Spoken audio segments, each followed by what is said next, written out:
In your plant and garden questions today. The number to call is 270-9933. Lisa Briggs is live at the Bruce Company. Hi, Lisa. Not busting any balloons, are you? Let's go to the phones. We got it's plenty. Like those guys that do the dominoes. Yeah, same thing. Let's start with Larry in Arena. Hi, Larry. Hello. Hi, what's your question? I have plantain or plantain a broadleaf in my yard, maybe 20 by 30 foot. And I use a spot sprayer for individual plants that works fine. What do I do over that larger an area? Well, you can use like a regular weed and feed, and you can use that for as you go into fall, or you can use, like, this is a hose end sprayer product that will keep your grass growing fine, but will kill the broadleaf weeds like plantain or dandelions or whatever else is in there. And now's a really good time as plants start to go dormant. It's a really good time to treat for them because the chemical will be drawn into the roots and will do a little more effective job of getting rid of them. That's a great name of that product, Weed Be Gone. Weed Be Gone. Weed Be Gone. All right, let's go to Jonna in Janesville. Hi there, what's your question?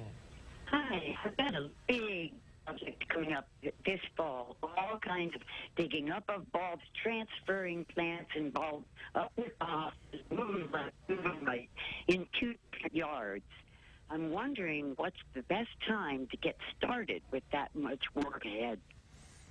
All right. Well, as your perennials stop blooming, then you can cut the blooms back and begin digging them up, dividing them, moving them around. As far as your spring bulbs are concerned, it's a little difficult to find them because, of course, they've died back. But if you know where they are, you can carefully dig up those patches, separate those bulbs out, and then move them to other places, probably around, I would say, early October. So you could take them up now and then plant them in October. Put in a bulb boosting product, which would be, you know, sort of a broadcast fertilizer in when you plant them, and they should be fine. As far as if you're talking about summer flowering bulbs like gladiola or canna or that kind of thing, you can take them back. I would say we usually like to wait till frost, but you could dig them up early if you need to move them and then store them for the winter and then replant them next summer. All right, a lot of work indeed. Let's go to Linda now. Sounds like a lot of work. Let's go to Linda in Sun Prairie. Hi, Linda.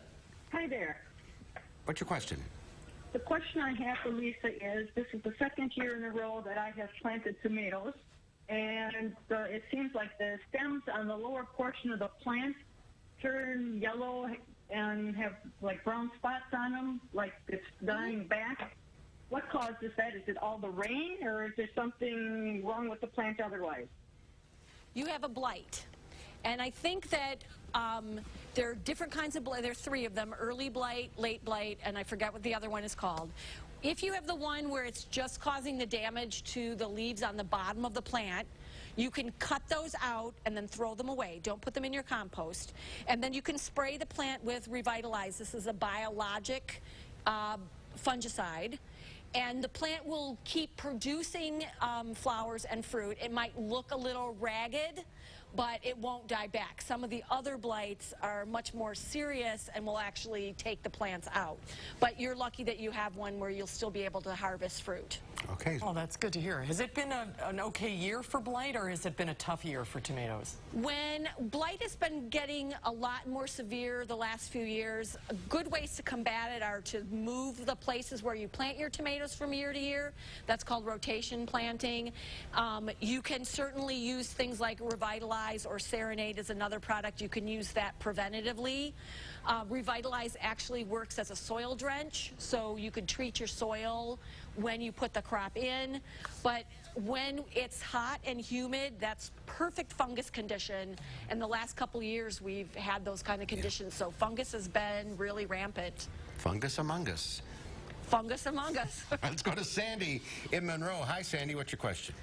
Hi, I'm calling for Lisa to see. I have a sedum in our garden, and it's gotten huge, and I'd like to transplant it and see if I could split it also. So when would be the best time to transplant that? Best time to split is in the spring. So enjoy where it is right now. and then cut it back at the end of the season. And then next spring, when you first start to see those little leaves come up, you can dig up the whole clump, get a sharp, this is a time to sharpen your flat-bladed shovel, and you can just cut it in pieces and then move it around. All right. Okay, let's get to Thelma in McFarland. Hi, Thelma. What's your question? Hi, how are you guys? Good. Good. I'm good. How are Hey. you? Great. Hey, Lisa, quick question. I was thinking of starting bonsai, and I just wanted to check what's a good fertilizer and how much sun do I need. Okay. Well, the sunlight is determined by the kind of bonsai that you have. So say you have one of the evergreen ones, like a juniper bonsai, that's going to need a lot more sun than, say, if you're working with Japanese maples, which would like protection from the hot part of the day. As far as fertilizer is concerned, I'm not a bonsai person, but my runner, Matt, just handed me Bonsai Pro, which is a really good fertilizer. Bonsais, a lot of times you will be cutting back the roots to keep them contained and to slow down the growth rate. So this is a really good product that's specifically for that kind of planting. Bonsai Pro says it all. Bonsai Pro. All right, we're out of time. Thanks, everyone, for calling in. We'll do this again very soon. Lisa, thank you. Thanks, Lisa. Good to see you. Thank you, guys.